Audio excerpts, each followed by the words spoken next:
The U.S. Geological Survey confirmed it in its 2026 report. American industries depending on processed critical minerals contribute roughly $49 trillion in annual economic output. China processes more than 70% of the world's lithium, cobalt, graphite, and rare earths, and America has one major alternative sitting right next door: Canada. So when trade negotiations intensified in August 2026, Washington wasn't just asking for dairy quotas or better market access. It wanted something much bigger: permanent preferential access to Canadian critical minerals, a right of first refusal on Canada's most strategic resources.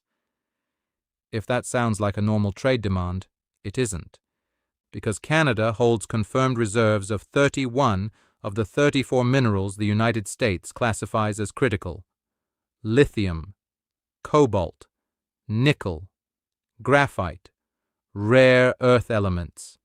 And unlike many competing suppliers, Canada offers something Washington desperately needs: political stability, transparent contracts, and an allied government.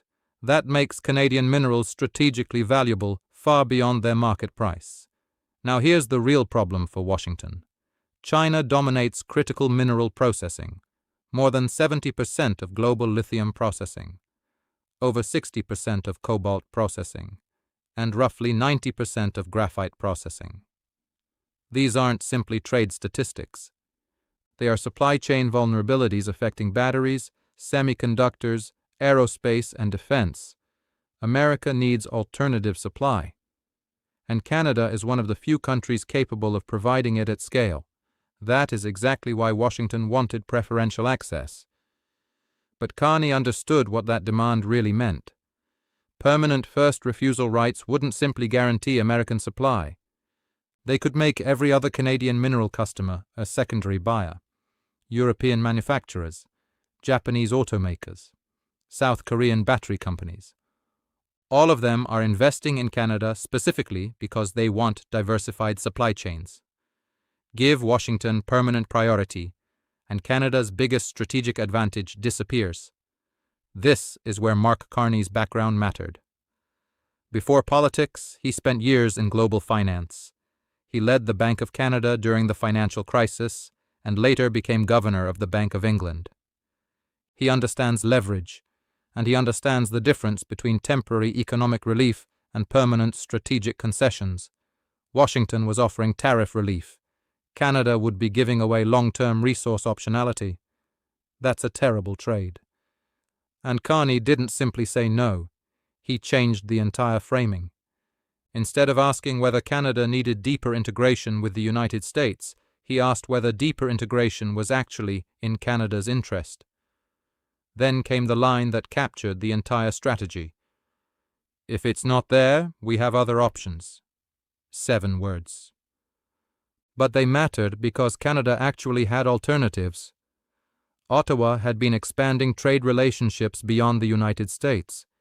It had reached a new free trade agreement with Ecuador. It had advanced economic partnership negotiations with the UAE, and it had been building critical mineral partnerships with allies across Europe and Asia. Canada wasn't threatening to walk away from America. It was proving that America wasn't Canada's only option. That's a huge difference, and Washington's own tariff strategy revealed just how much leverage Canada actually had. The August 19 tariff package targeted roughly $20 billion in Canadian imports, but some of Canada's most strategically important products were excluded: energy, potash, critical minerals. Why? Because America needs them. You don't place maximum tariffs on supplies you can't easily replace. Washington was applying pressure where it could while protecting the resources it couldn't afford to disrupt. And that tells us something important. The mineral demand wasn't just about securing cheap Canadian resources. It was about securing them before Canada could build even more alternatives. That's why permanent first refusal rights were so important, and that's why Canada resisted. Ottawa's position was much narrower. Mineral cooperation could be discussed. Future agreements could be negotiated. But permanent purchasing priority was off the table.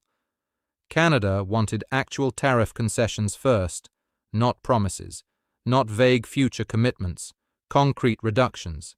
That sequencing preserved Canada's leverage. Washington wanted strategic access up front. Canada wanted measurable economic relief before giving anything away. And that difference is the heart of the entire negotiation. Because this isn't really a story about minerals, it's a story about optionality. For decades, Canada relied heavily on the United States as its dominant trading partner. Now Ottawa is trying to make sure that dependence can never again be used as a weapon. Critical minerals are one of Canada's strongest cards. Giving away permanent priority would weaken that card for decades. Keeping it open gives Canada leverage with Washington, Europe, Japan, South Korea, and other partners. That's why Carney's response mattered. He wasn't rejecting cooperation. He was rejecting dependency. And that distinction could shape North American trade for years. The bigger lesson is simple. If you want bargaining power, build alternatives before you need them. Canada did.